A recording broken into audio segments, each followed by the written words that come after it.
Okay, supper's ready. It's quite good. I'm enjoying it. It's weird watching I do the fork through the camera because there's a delay. So it's kind of weird anyway. The picture isn't matching up with my movements. There's Rocky. Hi, Rocky. Rocky's a real blessing. I'm lucky to have him. I'm sorry I spilled your food. Sorry I spilled half your food on you there. It's not a very nice thing to do, eh? Oh, poor little man. I've come across this thing on YouTube here. It's a channel. Now this is falling down. Good. Everything's falling down. There you go. It's consistency. Everything's falling down. It's consistent, at least. Anyway, it's a channel on YouTube that plays movies. And it's actually quite good. I've come across that. I'm seeing a lot of older full-length movies. This particular movie is one called The Hitcher, and it's from 1986. I was 18 years old. I was about the same age as the guy in the movie there, I guess. We'd be about the same age, me and him. The guy pointing the gun at the sheriff there. Anyway, Anyway, so it's interesting to see the old cars that we used to have and stuff, you know. But, it's kind of a thriller, suspense thriller thing. But yeah, anyway, so that's kind of nice that I can watch those anyway. It passes the time a bit, although I got lots of work to do here. Between cleaning up messes on the floor that I make and everything, I got lots to do. But anyway, bottom line is, I'm having my supper. This is my first meal of the day, and it's quite good. The sauce that I made turned out really good. It's canned diced tomatoes. I put a little bit of Parmesan cheese in there with the tomatoes. I put some, a couple of tablespoons of just white granulated sugar in. I put some garlic seasoning in there, and I also put some seasoned salt in there. I would say I wouldn't put as much sugar in if I do this again. I'd probably stick to 1 tablespoon instead of 2, because it is a little sweet. But otherwise, it's pretty good, and it's not bad. I realized I'd made it too sweet, so I added more garlic, and that helped to take a lot of the sweetness out of it. But anyway, it's still just a touch too sweet, but it's all right. It's pretty good. Live and learn, eh? Anyway, it is quite good. This is corkscrew pasta.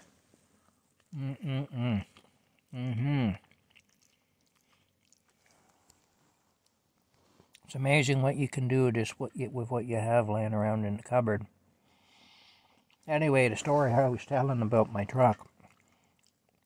The girl at the garage who's dealing with it, I kind of get the impression she isn't too fond of me anyway, and so she's told me not to call there anyway. I wasn't calling there incessantly or anything. I called there a total of, I think, 3 times. Twice to get an estimate, and once to check on it because I was told it was going to be ready at the end of the week, and it wasn't, and I didn't make a big deal out of that. I understand that they've got to wait for parts to come and all that, you know. But anyway, she's a former partner former romantic partner of a woman in Perth who I have some problems with, and that particular woman is now a judge in court. If I ever end up in front of her, I know I'm going to prison for a very long time, regardless of the circumstance, because the woman hates me with a passion. But back about 30 years ago, when she was starting out as a Crown Attorney, she was my downstairs neighbor, and she started complaining about me incessantly. And she was trying to get me evicted. She'd even complain about me when I wasn't around. I'd be visiting family 50 miles from here for days, and I'd come home, and my landlord would be on me about noise upstairs the whole time and stuff. There was no noise coming from upstairs. There couldn't have been.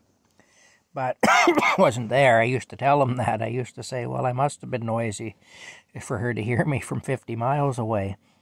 But I found out eventually, I actually heard the conversation because my landlord was at her door and I was coming down the stairs and I overheard the conversation.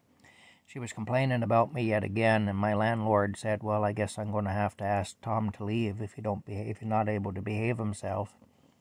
And as soon as he said that, she got all excited. She said, oh, if you're putting him out of here, can I have his apartment? I heard it's a lot bigger than mine. So that answered the question anyway.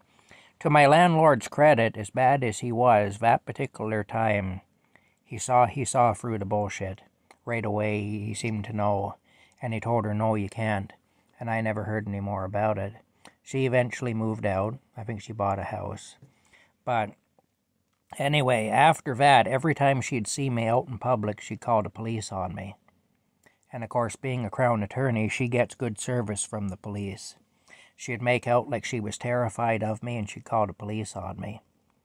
Now, to be fair, there was a point when she was living there where she had some reason, I suppose, to be a little freaked out by me. And I'll explain that. Not that I targeted her directly.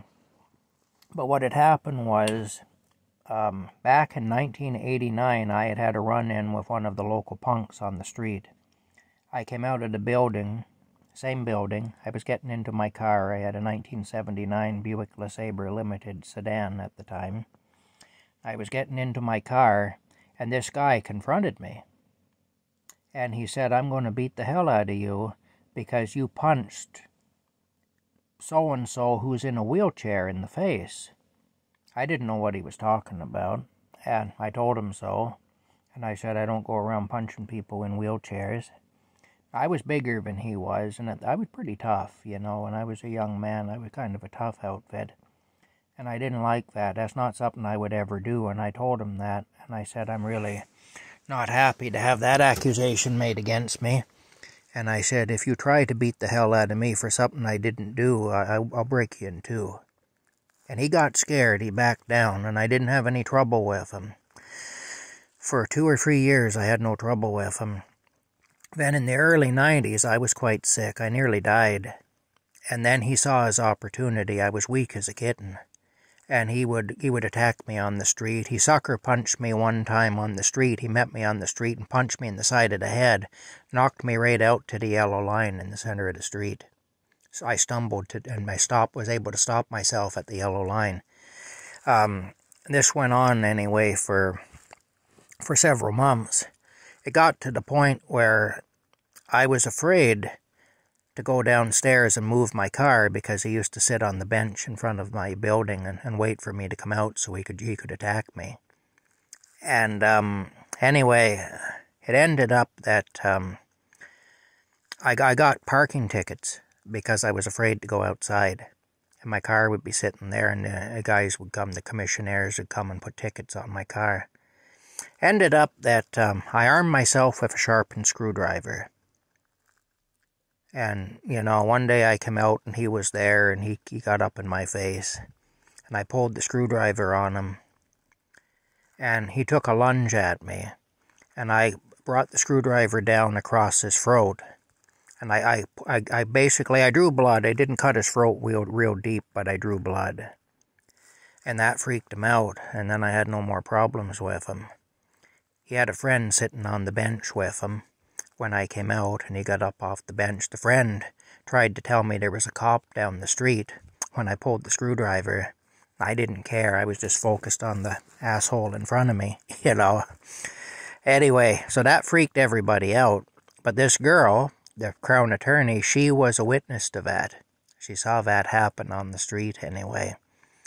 And so she didn't know the background or anything. All she knew was that I had viciously attacked another guy with a screwdriver. But she didn't know the whole story. She came along just as I cut his throat, basically, with the screwdriver. Like I say, I didn't cut it deep, but I did draw blood, and that freaked him out. He didn't bother me after that. But, and I told him, too, I said, if you ever F with me again, I'll kill you. So she heard me say that, too. So she was freaked out by me, I suppose, and legitimately so. I can see how anybody might be freaked out if they see something like that. But it was a situation where, I wasn't getting any service from the police. The police in town would never help me. And this guy was terrorizing me to the point where I was accumulating parking tickets. I was being attacked on the street constantly. I was really in a state of fear all the time.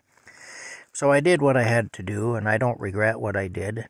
When I'm dealing with people like that, I'll do whatever I have to do, and I really don't care, But the thing is, so she legitimately, I guess, is scared of me because she saw me do that, and over the years, other people have seen me in situations like that, and they've been frightened of me afterwards.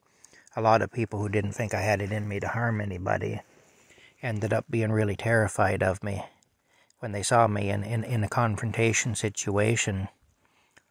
I remember there was a girl, when I drove a cab, there was a girl worked dispatching cabs that used to think very highly of me.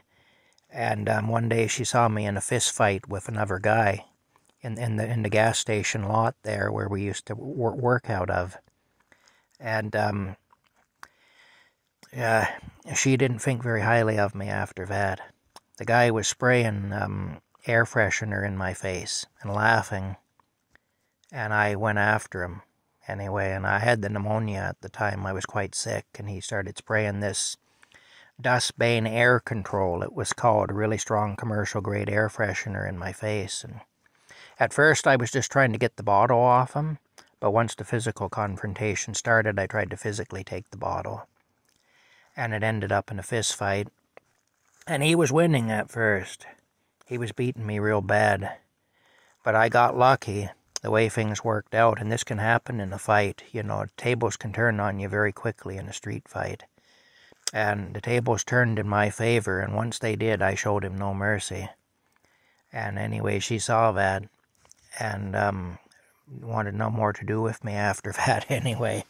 That's happened many times over the course of my lifetime where people have seen me in those situations, and because people think that I wouldn't hurt anybody until they see me do it,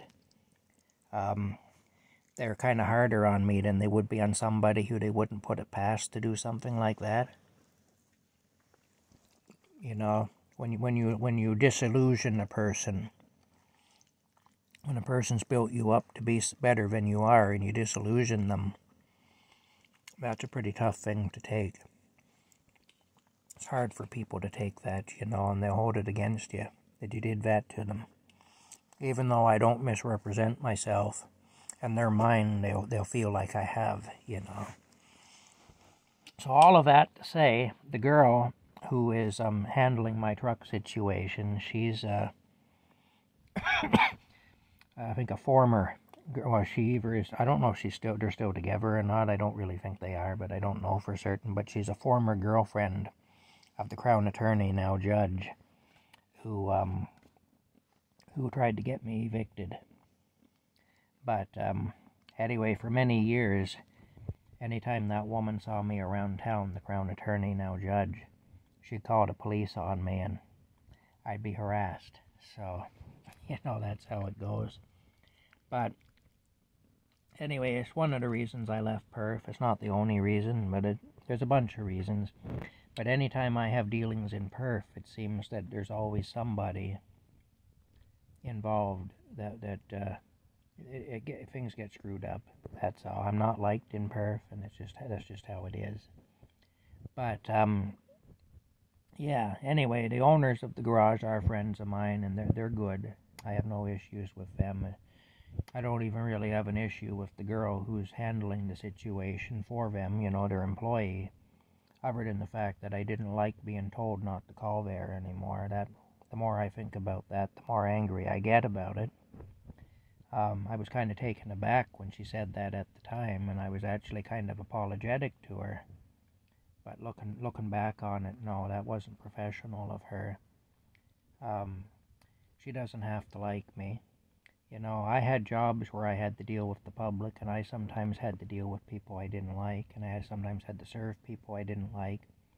When I drove a taxi cab, I had all kinds of different incidents happen with people.